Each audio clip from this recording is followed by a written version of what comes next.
My mother asked me to have my wife abort our baby to spare my favorite sister's feelings. When I refused, they slandered me on social media. But I exposed the truth, and their world collapsed. I'm 30 years old. I'm married to Samantha. We've been together for 3 years. And what happened when we announced our first pregnancy basically destroyed whatever relationship I had left with my mother and my younger sister.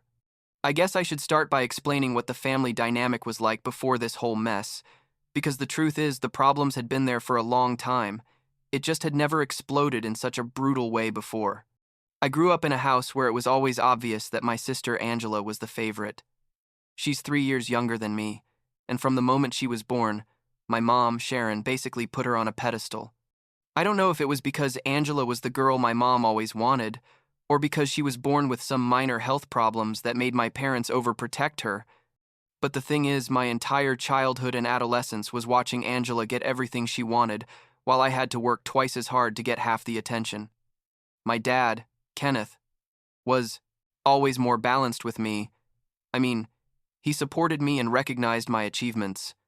But even he ended up giving in to Angela's whims because it was easier than dealing with my mom's tantrums when her little princess wasn't happy.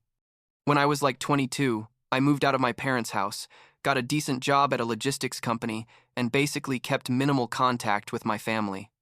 It's not that I hated my sister or my mom at that point, it was more that being away from all that toxic dynamic made me feel calmer. You know what I mean? I'd go to family dinners at Christmas and Thanksgiving. I'd call my dad every couple of weeks, but no more than that. Angela, by then, was already in college, still living with my parents, obviously, because they paid for everything, and she was already dating Peter, who would eventually become her husband. I met Samantha at work about 5 years ago. She worked in the human resources department and I was in operations, and we became friends first before we started dating. What I liked most about her from the beginning was that she was direct and honest. Like she didn't play mind games or create unnecessary drama. We got married 3 years ago, in a small ceremony, and my family was there, but it was kind of awkward because my mom wouldn't stop making comments about how Angela was going to get married soon too, and that her wedding was going to be much bigger and more elegant. Angela married Peter like 6 months after our wedding, and yeah, it was effectively a massive production that my parents paid for almost completely. But, well, by that point, I was already used to it. Samantha noticed from the beginning how weird the dynamic with my family was. After the first Christmas dinner she spent with us, she told me, "Your mom basically ignored everything you said at the table and only paid attention to your sister. Is it always like this?" And I told her yes. That's how it had been my whole life. And she looked at me with that face of, "I can't believe you grew up like that." But Samantha is smart and decided to simply stay on the sidelines, be polite but distant, and not get involved in the family drama. I appreciated that a lot because many couples in my situation would have tried to fix things or confront my family, but she understood it wasn't her battle, and that I had already made peace with having a superficial relationship with my mom and my sister. Things with Angela got worse after she got married. Turns out she and Peter started trying to have kids almost immediately, and when like a year passed without her getting pregnant, Angela started obsessing over the topic. Every family gathering became Angela, talking about basal temperatures, ovulation windows, and all the treatments she was considering. My mom supported her completely in all of this, obviously, and had even started making passive-aggressive comments about how Samantha and I still didn't have kids. The truth is, we weren't in a hurry. We wanted to wait until we were more financially stable, and until Samantha got a promotion she was looking for at work. But my mom acted like we were being selfish for not giving her grandchildren immediately. Well, turns out about 8 months ago, Samantha got pregnant. It wasn't exactly planned, but we weren't actively preventing either. So when we saw the positive test result, we were both happy, like nervous but excited. We decided to wait until after the first trimester to tell our families, because we wanted to make sure everything was going well, and because honestly, we didn't really want to deal with the drama we knew was coming from my mom and Angela. When the time finally came to announce the pregnancy, we did it in person first with Samantha's parents, who were super excited and congratulated us, and everything was very normal and nice. Then we went to my parents' house that same afternoon. We arrived and Angela was also there with Peter, which should have given me a clue that things weren't going to go well, but I was too excited to notice. We sat in the living room and told them, "We have good news. We're having a baby." The reaction was weird. My dad got happy immediately. He got up and hugged both of us, but my mom and Angela just kind of froze.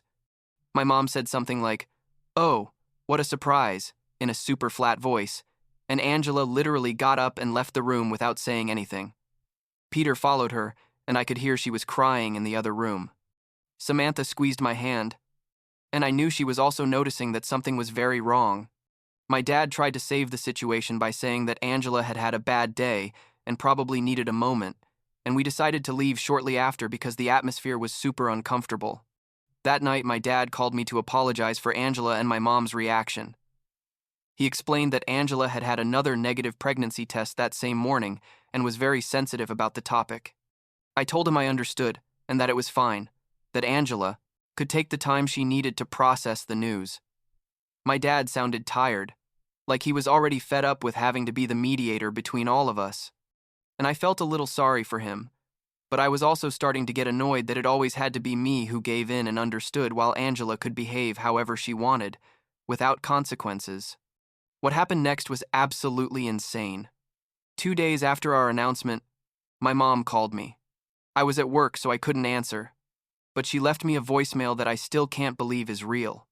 She basically told me she had been thinking a lot about my situation and that she thought Samantha and I should seriously consider terminating the pregnancy. She said, and I swear this is verbatim, "Angela's going through a very difficult time, and it's not fair that she has to watch her brother have a baby when she can't. It would be better for the whole family if you guys waited a few years until Angela can have her own children first." When I heard that message, I literally had to sit down because I couldn't believe what I had just heard. My mom was asking me and my wife to abort our baby so we wouldn't hurt my sister's feelings. I showed Samantha the message, and she went pale, like I thought she was going to throw up or pass out. She told me, "Adrian, this isn't normal. Your mom is completely out of control." And I knew she was right, but part of me still couldn't process that my own mother had said something like that. I called my dad and asked him if he knew about this. He told me my mom had mentioned something about talking to me, but didn't know exactly what she was going to say. I explained about the message, and there was a long silence, and then he simply said, "I'm so sorry, son. I'm going to talk to her." I hung up and called my mom directly. When she answered, I told her, "I don't know what's wrong with you, but Samantha and I are not going to abort our baby, and if you can't be happy for us, then I don't want you to be part of my child's life." She started yelling at me that I was selfish, that I had never thought about Angela, that I had always been the problem child, and I just hung up and blocked her from my phone. I also blocked Angela because I knew she was eventually going to try to contact me to say something similar. Samantha blocked both of them too, and we basically decided we were going to move forward with our pregnancy surrounded only by people who supported us. My dad sent me messages over the following weeks, apologizing and saying my mom was wrong, but I made it clear that I wasn't going to have contact with my mom or Angela until both of them admitted how inappropriate what they had done was, and apologized genuinely. About 4 months passed without me talking to either of them. It was weird, but also liberating, you know what I mean? Like, I finally didn't have to deal with the constant drama and passive-aggressive comments. Samantha and I focused on preparing for the baby. We went to all the medical appointments. We set up the baby's room and basically enjoyed the pregnancy without all the family toxicity. My dad came to visit us a couple of times and always asked me if I was ready to forgive my mom and Angela. But I told him there was nothing to forgive yet because neither of them had apologized. When Samantha was about 6 months along, we decided to make a public announcement on social media with a cute photo of the two of us and the belly. We posted the photo on Facebook and Instagram with a simple message about how excited we were, and we received tons of congratulations from friends and extended family. My dad commented something nice, Samantha's in-laws too, but obviously my mom and Angela didn't comment anything because I still had them blocked. What I didn't expect is that 2 days after posting that, my mom and Angela showed up at my house. Samantha was still at work. Thank God. And I was working from home that day when I heard the doorbell. I looked through, to the peephole, and there they were, my mom with her suffering martyr face and Angela with red eyes like she had been crying. My first instinct was not to open, but they rang the doorbell again and my mom yelled, Adrian, please, we need to talk to you. It's important. I opened the door but didn't let them in. I stood in the doorway and asked them what they wanted. My mom started with her prepared speech about how family was the most important thing and that we needed to get over this for everyone's good. Angela was just standing there without saying anything at first, just crying silently.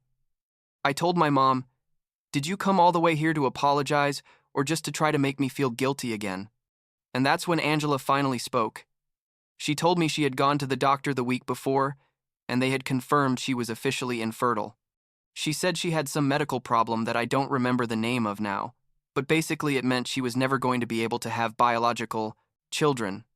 She was crying while she told me this, and part of me felt compassion for her. Because the truth is, that has to be devastating. But the other part of me was thinking, and what does this have to do with me? Did you come to tell me this for what? So I would feel bad about having a baby? My mom then said that Angela wanted to apologize for how she had reacted to our announcement and that they hoped we could be a family again. Angela nodded and said something like, "I'm sorry, Adrian. I didn't mean to be so dramatic. I'm happy for you and Samantha." But it sounded super forced and insincere, like when a kid apologizes because their parents made them but they don't really mean it. I asked her directly, "And do you agree that what Mom asked me to do was completely inappropriate and out of line?" She went quiet and looked at my mom. My mom then said, "Well, maybe I said it in the wrong way, but I was just trying to protect your sister." And that's when I exploded. I told them, "No, there's no right way to ask someone to abort their baby, to not offend someone else. You're completely crazy if you think that's normal. And Angela, I'm very sorry you can't have children, but that doesn't make me the villain for being able to have them." Angela started crying harder, and my mom started yelling at me that I was insensitive and that I was being cruel to my sister at the worst moment of her life. I was so angry that I started saying things I should probably regret, but honestly, I still think they needed to hear them. I told Angela, "You've been spoiled and self-centered your whole life, and now that something doesn't go the way you want, you expect everyone to sacrifice themselves for you? But that's not how the real world works." And I told my mom, "You created this monster. You've indulged her so much that now she thinks the universe revolves around her. And I'm not going to be part of this sick dynamic anymore." I told them to leave my house and not come back unless they could give me a real and genuine apology. Neither of them moved. My mom kept yelling and Angela kept crying, and I was about to close the door in their faces when Peter appeared. Apparently he had brought them and was waiting in the car, but he heard the yelling and came to see what was happening. I told him, "Peter, please take your wife and my mom out of here. I don't want to deal with this right now." He looked at Angela with a face of total disappointment and told her, "Angela, let's go. You've done enough." But my mom kept insisting we needed to resolve this now, so I finally told them, "If you don't leave in the next 30 seconds, I'm calling the police." That finally made them move. Peter practically dragged Angela to the car, and my mom followed me yelling things about how I was a bad son and that I was going to regret this. I closed the door and sat on the hallway floor, literally shaking with anger. When Samantha got home that night and I told her what had happened, she hugged me and told me I had done the right thing by setting boundaries, but I felt horrible anyway. Not because of what I said to them, but because part of me still wanted to have a normal family where these conflicts didn't exist. I thought that was the end of it, but oh no, my mom and Angela weren't done. 2 days later, I started getting messages from distant relatives and family friends asking me what had happened. Turns out my mom and Angela had posted on Facebook a super-edited version of the story where they basically painted me as the terrible villain who had been cruel to my poor infertile sister. My mom's post said something like, "A mother's heart breaks when she sees one of her children treat the other so badly. We ask for prayers for our family in this difficult time." Angela had posted something similar about how her brother had insulted her at the worst moment of her life and that she didn't understand how anyone could be so cruel. Samantha saw the posts because some of her friends were also friends with my family on Facebook, and she was furious. She told me, "You can't let them get away with posting this false version. You need to tell your side of the story." At first I didn't want to because I thought that would only escalate things, but after receiving like the 20th message from people asking what happened, I decided I needed to set the record straight. I wrote a super long post telling exactly what had happened, from the moment we announced our pregnancy to the visit they had made to my house. I included specific details about the voicemail my mom had left me asking us to abort the baby, about how I had tried to maintain contact with my dad without involving my mom and Angela, and about how they had come to my house not to really apologize but to make me feel guilty. I ended the post saying I loved my sister and was very sorry she couldn't have children, but that didn't make me responsible for her feelings or obligate me to sacrifice my own family's happiness. The response was massive. Tons of people commented supporting me and saying my mom and Angela were completely wrong. Some relatives who had previously commented on my mom and Angela's posts deleted their comments and came to apologize to me. There were a couple of people who tried to defend my mom, saying she was just trying to protect her daughter, but most people understood how absurd the situation was. The most surprising thing was that Peter sent me a private message. He wrote something like, "Adrian, I'm so sorry for everything you've had to go through. Angela didn't tell me half of what really happened, and now I understand why you cut contact with them. If I were you, I would have done the same." He told me he was seriously considering his marriage because Angela's attitude had gotten much worse in recent months, and that he felt she needed professional help but refused to go to therapy. I thanked him for reaching out and wished him the best, but I didn't know what else to tell him, because the truth is I also thought Angela needed help. My mom and Angela deleted their posts like 2 days after I published mine. I don't know if it was because they realized they looked bad or because someone told them to delete them, but either way the damage was already done. I left my post up for like another week and then deleted it too because I didn't want to keep feeding the drama. Samantha suggested I also block comments on my profile for a while to stop getting messages about it, and I did. About 2 more months passed, and my dad called me to tell me that Peter had filed for divorce. Apparently, things between him and Angela had deteriorated completely after all the drama, and Peter had finally gotten tired of the victim attitude that Angela constantly had. My dad sounded sad when he told me, and he said Angela had moved back in with them and was devastated. I felt a weird mix of emotions when I found out. Like on one hand, I felt sorry for Angela because the truth is her. Life was falling apart. But on the other hand, I thought maybe this was what she needed to finally recognize that her behavior had consequences. Samantha gave birth to our son 3 weeks ago. It was a complicated delivery, but in the end everything turned out well, and now we have this perfect baby who has brought so much joy to our lives. My dad came to the hospital to meet him and cried when he held him. He told me he was very proud of me and that he was very sorry for everything that had happened with my mom and Angela. I told him I was sorry too, but that I wasn't ready to reopen that door yet. Maybe I never would be. My mom and Angela sent me a gift for the baby through my dad, but I returned it. Samantha asked me if I was sure that was what I wanted to do, and I told her, yes, that accepting the gift would be like telling them everything was fine when it wasn't. I haven't had any direct contact with either of them since that day at my house, and honestly, my life has been much calmer, without all that constant drama. Sometimes, I wonder if I did the right thing. I wonder if I should have given Angela another chance after she was diagnosed with infertility, or if I should forgive my mom because in the end she was just trying to protect her daughter. But then I remember the voicemail, where she asked us to abort our baby, and all those doubts disappear.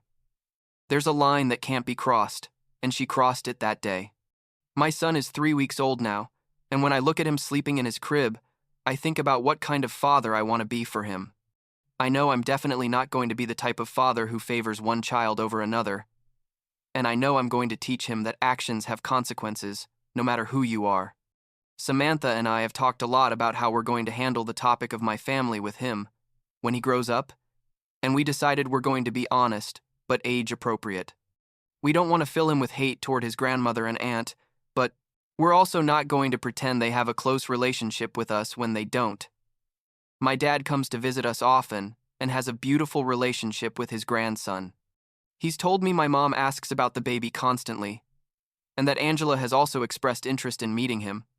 But I've made it clear to them that's not going to happen unless there's a real apology and a genuine change in their behavior. I'm not seeking revenge or trying to punish them eternally. I'm just protecting the peace and stability of my family. Last week I was holding my son in the living room while Samantha was making dinner, and he grabbed my finger with his little hand and looked at me with those big eyes he has, and I felt this wave of love and protection I had never experienced before.